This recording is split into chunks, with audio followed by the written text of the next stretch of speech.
Day 54. Back to normal. No more slack packing, no more soloing. Back to the grind. So I have a plan to make it to Damascus in 9 days, which is too early. I kind of want to get there, but Stick's mom is getting a place on the 25th, so that's like actually like in 11 days.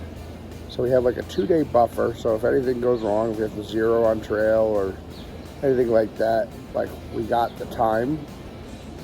But I think we're gonna be plugging away. Today is planned to be an 11.4 with packs, like back to normal, to Iron Mountain, which will put us at like 368 point something. So we're moving right along. It was just a couple days ago we hit the 300 mile marker, and we're already at 368 because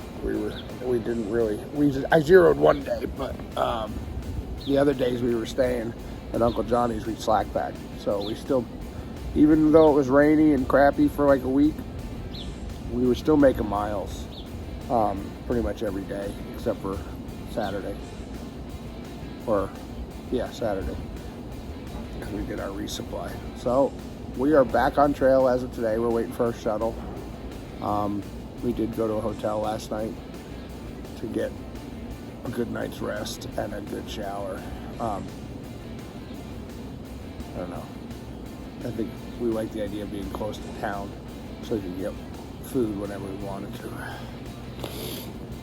So we are leaving Irwin today. Catch us on the trail.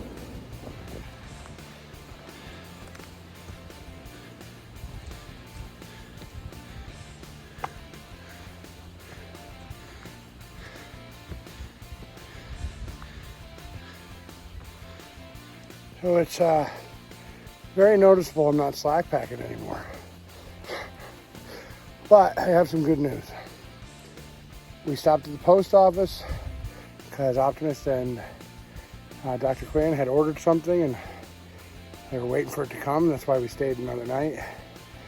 And I took the opportunity to mail some stuff home. Now, might have been a bad decision. We'll see. But I got rid of my sleeping bag, my GoPro, some clothes, and a knife I was carrying with me. And it came out to 7 pounds. So, if you remember in Hot Springs, I weighed in at 47 pounds, which is almost exactly what I started with. I think I was 48. I've mailed stuff home before. I've thrown things away in Hot Springs or put them in the hiker box. And now the joke is, I should be at 40 pounds. But if we weigh my pack again, and it still says 47, I'm being played good. But the sleeping bag, I do carry, for those people who are not in the military, there's something called a poncho liner, issued item. It's also known as the Whoopee. I've been using that as a sleeping bag liner, or just around camp and stuff when it's cold. I'm hoping that with the cold weather gear I still have, jackets and clothes and stuff like that, that if it does dip down, that between my clothes and my Whoopee, I'll be fine. That big Agnes sleeping bag, I'm not a big fan of it, and to begin with. And it was a 15-degree bag. It was pretty bulky, pretty heavy, and it had like this insert that it was supposed to have or go along with it that I did not have. So if any time that the bottom of the sleeping bag had made it to like the sides or the top, it wasn't as thick and I would be cold anyway. So it's kind of driving me crazy, and it was bulky and it was heavy. So that was my decision making on that. Now I got to make a call whether I want Nikki to send me a new not a new sleeping bag, an old sleeping bag to Damascus. So I'm waiting for her. I might do a tent swap too. I have an old tent that might be lighter. I'm trying to get my weight down because I want to be in the 30s at least. So we'll see. If if my other tent doesn't weigh less than the tent I have now, then I might be looking at an ultralight when I get to Damascus. And if I do that, and I do fine with the Whoopie, I might not have her send the sleep bag. Well, that's the plan. We're only probably about a mile, maybe less than a mile, in from Beauty Spot Gap, but it was a little bit of a climb. And after running 12 miles yesterday, I'm a little sore. So I'm in the back of the pack today. But I think we're almost to the top. Catch my breath. Onward.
It still pisses me off.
So, we did a great hike today. Probably about 9-ish miles, I think we did. And we had to do a detour for about 6 miles. And when we got done with the detour, we met up with some day hikers. We met up with Optimist. Who did we meet up with? I think it was Little Ugly, Pessimist, Nurse Jackie, Rock, and Cat Collar. And they all did the actual trail for a day hike. And they actually gave me a bunch of footage that I could include in my video. So I didn't film it. I did not go on the actual trail. But these day hikers I met, they gave me the footage. And so you could see all the blowdowns. It is very, very dangerous. And it also, the logging that they plan on doing has commenced. So I would definitely recommend doing the walk around for now. But anyway, that being said, so that's where I got all that footage from. And we're about to, we all just had dinner. We set up, we're at a really nice campsite. I'm going to pan it around in a second. But that's the end of day 54 for me.